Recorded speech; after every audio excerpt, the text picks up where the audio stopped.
+3 third semester political science honours core paper 7 ये core paper 7 आज आम बछा बछा सर्ट क्वेश्चन डिस्कस करवा जहाँकि आपको एग्जाम रे बहुत हेल्प कर वीडियो आदि स्किप न करी शेष पर्यंत देखु। एवं आसतु क्वेश्चन डिस्कस करवा। प्रथम क्वेश्चन आसूची राष्ट्र राष्ट्र मध्य संपादित होता पारस्परिक संपर्क को कौन कह जाए ना अंतर्देशीय संपर्क कहुए। जोठारे गोटे राष्ट्र और अन्य एक राष्ट्र मध्य जो संपर्कटा स्थापित होता है पारे सांस्कृतिक स्तर में, व्यवसाय स्तर में, राजनैतिक स्तर में, आर्थिक स्तर में, जेकोसी स्तर में यदि परस्पर मध्य संपर्क सृष्टि होता है ताको आम अंतर्देशीय संपर्क कही था।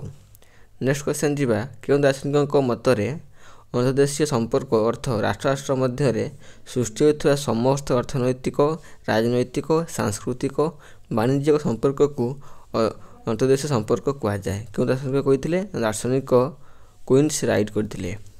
नेक्स्ट क्वेश्चन राष्ट्र राष्ट्र मध्य सृष्टि होता कूटनैतिक संपर्क को प्रकृत अर्थ में कौन कहुए ना अंतर्देशीय राजनीति कहुए। जितेबाला दुईट राष्ट्र मध्य राजनीतिक क्षेत्र में कौन होना कूटनैतिक संपर्क को आम अंतर्देशीय राजनीति कही था। हूँ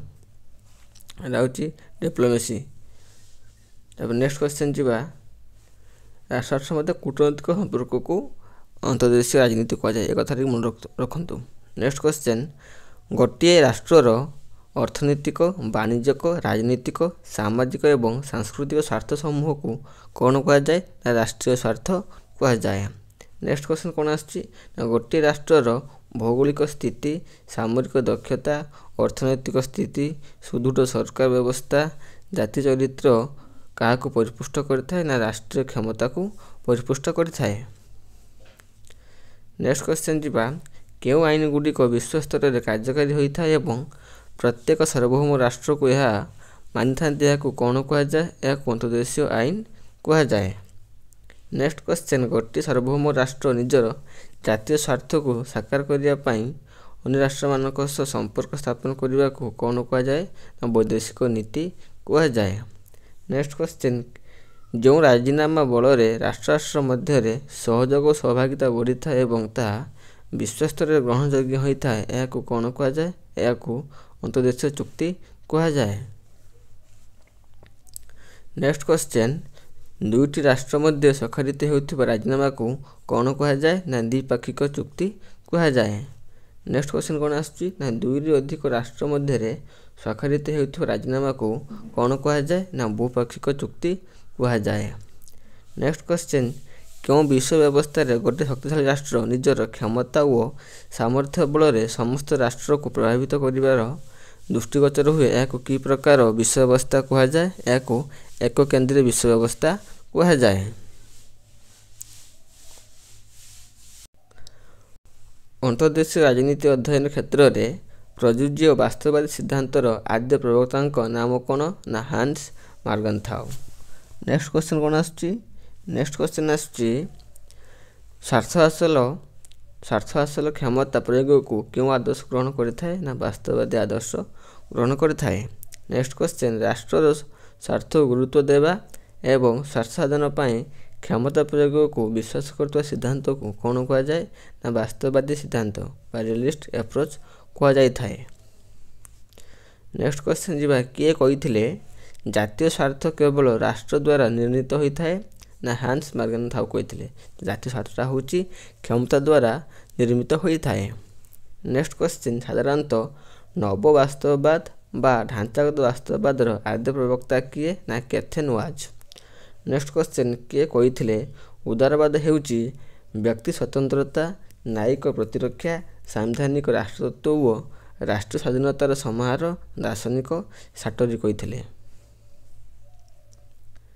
नेक्स्ट क्वेश्चन किए कही प्रत्येक राष्ट्र निजे तिष्ठि रहिबा सहित अन्य राष्ट्र तिष्ठि रहिबा को सहयोग करबा उचित ना ब्राटन रसेल कही जब प्रत्येक राष्ट्र निजे तिष्ठि रहिबा सहित अन्य राष्ट्र को तिष्ठि रहिबा को सहयोग करबा उचित। नेक्स्ट क्वेश्चन साधारणतः विश्व व्यवस्था उदारवादी सिद्धांतर अध्ययन कर मूल उद्देश्य कौन ना राष्ट्र मानक मध्य सहयोगिता बढ़ाइबा। नेक्स्ट क्वेश्चन क्यों दार्शनिक नव उदारवादर आद्य प्रवक्ता भाव में विवेचना करा जाए ना रॉबर्ट केहेन को। नेक्स्ट क्वेश्चन ନବ ଉଦାରବାଦୀ ସିଦ୍ଧାନ୍ତକୁ ଅନ୍ୟ ଅର୍ଥରେ କ'ଣ କୁହାଯାଏ ନା ଢାଞ୍ଚାଗତ ଉଦାରବାଦ କୁହାଯାଏ। ନେକ୍ସଟ କ୍ୱେଶ୍ଚନ୍ ଯିବା, ଇଟାଲୀ ଏକଛତ୍ରବାଦୀ ନେତା ବେନିଟୋ ମୁସୋଲିନିଙ୍କ ଦ୍ୱାରା ପ୍ରବର୍ତ୍ତିତ ଆଦର୍ଶକୁ କ'ଣ କୁହାଯାଇଥାଏ ନା ଫାସିବାଦ କୁହାଯାଏ। ନେକ୍ସଟ କ୍ୱେଶ୍ଚନ୍, ଜର୍ମାନ ଦେଶର ଉଗ୍ର ଜାତୀୟତାବାଦୀ ନେତା ଆଡଲଫ ହିଟଲରଙ୍କ ଦ୍ୱାରା ପ୍ରବର୍ତ୍ତିତ ଆଦର୍ଶକୁ କ'ଣ କୁହାଯାଏ ନା ନାଜିବାଦ। ଏଟା କିଏ ନାଜିବାଦ କରିଥିଲେ ନା ଜର୍ମାନର ଉଗ୍ର ଜାତୀୟତାବାଦ ନେତା ଆଡଲଫ ହିଟଲର। ନେକ୍ସଟ କ୍ୱେଶ୍ଚନ୍, ନାଜିବାଦ ସାଧାରଣତଃ କି ପ୍ରକାର ନୀତିକୁ ବିଶ୍ୱାସ କରିଥାଏ ନା ଏକଛତ୍ରବାଦ ଏବଂ ଉଗ୍ର ଜାତୀୟତାବାଦ। ନେକ୍ସଟ କ୍ୱେଶ୍ଚନ୍ ଯିବା, ବିଶ୍ୱ ବ୍ୟବସ୍ଥାରେ ପ୍ରଥମ ସାମ୍ୟବାଦୀ ଶାସନ ବ୍ୟବସ୍ଥା କେଉଁ ଦେଶରେ ସ୍ଥାପିତ ହୋଇଥିଲା ନା ରୁଷିଆରେ ସ୍ଥାପିତ ହୋଇଥିଲା। ନେକ୍ସଟ କ୍ୱେଶ୍ଚନ୍, ଭ୍ଲାଦିମିର ଲେନିନଙ୍କ ନେତୃତ୍ୱରେ ରୁଷିଆରେ କେଉଁ ଆନ୍ଦୋଳନ ସଂଗଠିତ ହୋଇଥିଲା ଏହାକୁ କ'ଣ କୁହାଯାଏ। ଏହାକୁ ଭଲସେଭିକ ଆନ୍ଦୋଳନ କୁହାଯାଏ। କ୍ୱେଶ୍ଚନ୍ ଗୁଡ଼ିକ ସିଲେକ୍ଟେଡ୍ ଏବଂ ଗୁରୁତ୍ୱ ରହିଛି, ଭିଡ଼ିଓ ଆଦି ସ୍କିପ୍ କରନ୍ତୁ ନାହିଁ, ଶେଷ ପର୍ଯ୍ୟନ୍ତ ଦେଖନ୍ତୁ। ନେକ୍ସଟ କ୍ୱେଶ୍ଚନ୍ ଯିବା, ଦ୍ୱିତୀୟ ବିଶ୍ୱଯୁଦ୍ଧ ଜର୍ମାନ, ଜାପାନ, ଇଟାଲୀ କେଉଁ ସାମରିକ ମେଣ୍ଟ ଗଠନ କରିଥିଲେ ଏହାକୁ କ'ଣ କୁହାଯାଇଥାଏ। ଏହାକୁ ରୋମ୍, ବର୍ଲିନ ଓ ଟୋକିଓ ଆକ୍ସିସ୍ କୁହାଯାଇଥାଏ। ମିଳିତ ଜାତିସଂଘ କେବେ ଗଠିତ ହୋଇଥିଲା ନା 1945 ମସିହା ଅକ୍ଟୋବର 24 ତାରିଖ। ଏଟା ହେଉଛି ୟୁଏନ୍ଓ ଗଠିତ ବା ମିଳିତ ଜାତିସଂଘ ଗଠିତ ହୋଇଥିଲା। ନେକ୍ସଟ କ୍ୱେଶ୍ଚନ୍, କେଉଁ ପ୍ରସ୍ତାବ ଅନୁସାରେ ମିଳିତ ଜାତିସଂଘ ଗଠନ ପ୍ରକ୍ରିୟା ଆରମ୍ଭ ହୋଇଥିଲା ନା ସାନ ଫ୍ରାନ୍ସିସ୍କୋ ସମ୍ମିଳନୀରେ। ନେକ୍ସଟ କ୍ୱେଶ୍ଚନ୍, ଦ୍ୱିତୀୟ ବିଶ୍ୱଯୁଦ୍ଧ ସମାପ୍ତି ପରେ ବିଶ୍ୱ ବ୍ୟବସ୍ଥା କେଉଁଠାରେ କେଉଁ ଗୁରୁତ୍ୱପୂର୍ଣ୍ଣ ପରିବର୍ତ୍ତନ ହୋଇଥିଲା ନା ଉପନିବେଶବାଦର ବିଲୟ। ଦ୍ୱିତୀୟ ବିଶ୍ୱଯୁଦ୍ଧ ସମାପ୍ତି ପରେ ବିଶ୍ୱ ବ୍ୟବସ୍ଥାରେ ସବୁଠାରୁ ଉପନିବେଶବାଦର ବିଲୟର ଗୁରୁତ୍ୱପୂର୍ଣ୍ଣ ପରିବର୍ତ୍ତନ ହୋଇଥିଲା। ନେକ୍ସଟ କ୍ୱେଶ୍ଚନ୍, ମିଳିତ ଜାତିସଂଘ ୟୁଏନ୍ଓ କେବେ ଗଠିତ ହୋଇଥିଲା ନା 1945 ଅକ୍ଟୋବର 24 ତାରିଖରେ। ନେକ୍ସଟ କ୍ୱେଶ୍ଚନ୍, ମିଳିତ ଜାତିସଂଘର ସନନ୍ଦରେ କେତୋଟି ଧାରା ରହିଛି ନା 111ଟି ଧାରା ରହିଛି। ନେକ୍ସଟ କ୍ୱେଶ୍ଚନ୍, ମିଳିତ ଜାତିସଂଘ ଗଠନର ମୂଳ ଲକ୍ଷ୍ୟ କ'ଣ ନା ବିଶ୍ୱ ଶାନ୍ତି ପ୍ରତିଷ୍ଠା କରିବା। ନେକ୍ସଟ କ୍ୱେଶ୍ଚନ୍, ବିଶ୍ୱର ପ୍ରଥମ ସାମ୍ୟବାଦୀ ରାଷ୍ଟ୍ର କିଏ ନା ସୋଭିଏତ ରୁଷିଆ ହେଉଛି ବିଶ୍ୱର ପ୍ରଥମ ସାମ୍ୟବାଦୀ ରାଷ୍ଟ୍ର। ନେକ୍ସଟ କ୍ୱେଶ୍ଚନ୍, କେଉଁ ବିପ୍ଳବ ଦ୍ୱାରା ରୁଷିଆରେ ଲେନିନଙ୍କ ଦ୍ୱାରା ସାମ୍ୟବାଦୀ ସରକାର ଗଠିତ ହୋଇଥିଲା ନା ବଲସେଭିକ ବିପ୍ଳବ ଦ୍ୱାରା ରୁଷିଆରେ ଲେନିନଙ୍କ ଦ୍ୱାରା ସାମ୍ୟବାଦୀ ସରକାର ଗଠିତ ହୋଇଥିଲା। ନେକ୍ସଟ କ୍ୱେଶ୍ଚନ୍, ରୁଷିଆ ବିପ୍ଳବର ମୁଖ୍ୟ କର୍ଣ୍ଣଧାର କିଏ ଥିଲେ ନା ଭ୍ଲାଦିମିର ଲେନିନ। ନେକ୍ସଟ କ୍ୱେଶ୍ଚନ୍ ଯିବା, କେଉଁ କାରଣ ପାଇଁ ସୋଭିଏତ ସଂଘର ବିଘଟନ ଘଟିଥିଲା। କେଉଁ କାରଣ ପାଇଁ ସୋଭିଏତ ସଂଘର ବିଘଟନ ହୋଇଥିଲା ନା ପେଟ୍ରାଇକା ବା ଗଣତାନ୍ତ୍ରିକ ସଂସ୍କାର ପାଇଁ ସୋଭିଏତ ସଂଘ ବା ରୁଷିଆର ବିଘଟନ ଘଟିଥିଲା। ନେକ୍ସଟ କ୍ୱେଶ୍ଚନ୍, ଶୀତଳ ଯୁଦ୍ଧ ସମୟରେ ଯୁକ୍ତରାଷ୍ଟ୍ର ଆମେରିକା ନେତୃତ୍ୱରେ ଗଠିତ ସାମରିକ ମେଣ୍ଟର ନାମ କ'ଣ ଥିଲା ନା ଉତ୍ତର ଆଟଲାଣ୍ଟିକ ଚୁକ୍ତି ସଂଗଠନ ନାଟୋ ଥିଲା। ନେକ୍ସଟ କ୍ୱେଶ୍ଚନ୍, ଶୀତଳ ଯୁଦ୍ଧ ସମୟରେ ସୋଭିଏତ ସଂଘ ନେତୃତ୍ୱରେ ଗଠିତ ସାମରିକ ମେଣ୍ଟର ନାମ କ'ଣ ଥିଲା ନା ୱାର୍ସ ମେଣ୍ଟ।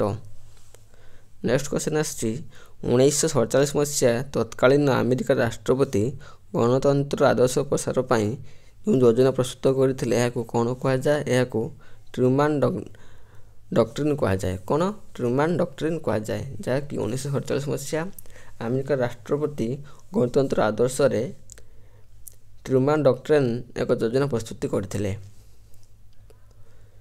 ନେକ୍ସଟ କ୍ୱେଶ୍ଚନକୁ ଯିବା, ୟୁରୋପ ମହାଦେଶରେ ବ୍ୟାପକ ଆର୍ଥିକ ସଂସ୍କାର ପାଇଁ ଯୁକ୍ତରାଷ୍ଟ୍ର ଆମେରିକାର ପ୍ରଣୟନ ହୋଇଥିବା ଯୋଜନାକୁ କ'ଣ କୁହାଯାଏ ନା ମାର୍ଶାଲ ପ୍ଲାନ୍ କୁହାଯାଏ। ନେକ୍ସଟ କ୍ୱେଶ୍ଚନ୍, ଦକ୍ଷିଣ ଏସିଆ ରାଷ୍ଟ୍ରମାନଙ୍କ ସହିତ ଯୁକ୍ତରାଷ୍ଟ୍ର ଆମେରିକା ସମ୍ପାଦିତ କରୁଥିବା ସାମରିକ ମେଣ୍ଟକୁ କ'ଣ କୁହାଯାଏ ନା ସିଏଟୋ କୁହାଯାଏ। CEATO ବା ସିଓଟୋ କୁହାଯାଏ। ନେକ୍ସଟ କ୍ୱେଶ୍ଚନ୍, ଅଷ୍ଟ୍ରେଲିଆ ଓ ନ୍ୟୁଜିଲାଣ୍ଡ ସହିତ ଯୁକ୍ତରାଷ୍ଟ୍ର ଆମେରିକାରେ ସାମରିକ ମେଣ୍ଟକୁ କ'ଣ କୁହାଯାଏ ନା ଆଞ୍ଜୋସ କୁହାଯାଇଥାଏ।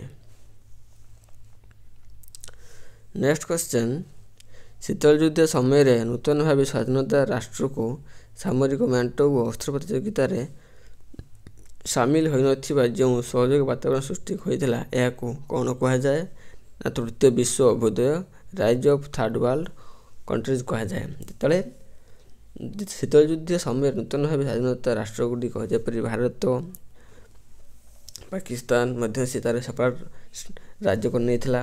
ମିଆଁମାର, ବାଂଲାଦେଶ ଏଗୁଡ଼ିକ କ'ଣ, ଏଗୁଡ଼ିକ ହେଉଛନ୍ତି ଶୀତଳ ଯୁଦ୍ଧରେ ନୂତନ ଭାବେ ସ୍ୱାଧୀନତା ରାଷ୍ଟ୍ର ଗୁଡ଼ିକ। ଆଉ କ'ଣ ହେଇଥିଲା ନା ସେମାନେ ଅସ୍ତ୍ର ପ୍ରତିଯୋଗିତାରେ ସାମିଲ ନ ହୋଇ ଯେଉଁ ସହଯୋଗୀ ବାତାବରଣ ସୃଷ୍ଟି କରିଥିଲେ ଏହାକୁ ଆମେ ତୃତୀୟ ବିଶ୍ୱର ଅଭ୍ୟୁଦୟ କହିଥିଲା। ଏବଂ ଭାରତ ମଧ୍ୟ ଏହାର ହେଉଛି ମୁଖ୍ୟ ଅଟେ। ନେକ୍ସଟ କ୍ୱେଶ୍ଚନ୍, ବାଦ ବିବାଦ ଏବଂ ଅସ୍ତ୍ର ପ୍ରତିଯୋଗିତାରୁ ବିରତ ରହି ଯେତେବେଳେ ଶକ୍ତିଶାଳୀ ରାଷ୍ଟ୍ରମାନେ ପରସ୍ପର ମଧ୍ୟରେ ସହଯୋଗର ହାତ ବଢ଼ାଇଥାନ୍ତି ଏହାକୁ କ'ଣ କୁହାଯାଏ? ଏହାକୁ ସମ୍ପର୍କ ସୁଧାର ନୀତି କୁହାଯାଇଥାଏ। ନେକ୍ସଟ କ୍ୱେଶ୍ଚନ୍, 1941 ମସିହାରେ ଶୀତଳ ଯୁଦ୍ଧର ଅବସାନ ପରେ ରାଷ୍ଟ୍ର ମଧ୍ୟରେ ଯେଉଁ ଅନ୍ତର୍ନିର୍ଭରଶୀଳତା ବୃଦ୍ଧି ଘଟିଥିଲା ଏହାକୁ କ'ଣ କୁହାଯାଏ? ଏହାକୁ ନୂତନ ବିଶ୍ୱ ବ୍ୟବସ୍ଥା ବା ନ୍ୟୁ ୱାର୍ଲଡ ଅର୍ଡର ବୋଲି କୁହାଯାଇଥାଏ। ଏହା ଥିଲା ଆପଣଙ୍କର କୋର୍ ପେପର 7ର ମୋଷ୍ଟ ଇମ୍ପୋର୍ଟାଣ୍ଟ MCQ କ୍ୱେଶ୍ଚନ୍ ଯାହା ମୁଁ ଡିସ୍କସ୍ କଲି। ଏ ଭିଡ଼ିଓଟି ନିଶ୍ଚିତ ଆପଣଙ୍କ ସାଙ୍ଗମାନଙ୍କୁ ସେୟାର କରନ୍ତୁ, ଗୋଟେ ଲାଇକ୍ ଦିଅନ୍ତୁ ଏବଂ ଚ୍ୟାନେଲଟିକୁ ସବସ୍କ୍ରାଇବ୍ କରନ୍ତୁ, ଯାହାଫଳରେ ଯେଉଁ 4th semester, 5th semester, 6th semester ଆଗକୁ ମଧ୍ୟ ଅଛି ସେଥିରେ ମୁଁ ପଲିଟିକାଲ ସାଇନ୍ସ ରିଲେଟେଡ୍ ଭିଡ଼ିଓ ମୁଁ ଆଣିବି। ଏବଂ ନିଶ୍ଚିତ ରୂପରେ ମୋ ଡିସ୍କ୍ରିପ୍ସନ୍ ହ୍ୱାଟ୍ସଆପ୍ ଗ୍ରୁପ୍ ଲିଙ୍କ୍ ଅଛି, ସେଥିରେ କ୍ଲିକ୍ କରି ଗ୍ରୁପ୍ ଜଏନ୍ ହେଇଯାଆନ୍ତୁ। ମୁଁ ମଧ୍ୟ PDF ସେଣ୍ଡ କରିଦେବି। ଧନ୍ୟବାଦ।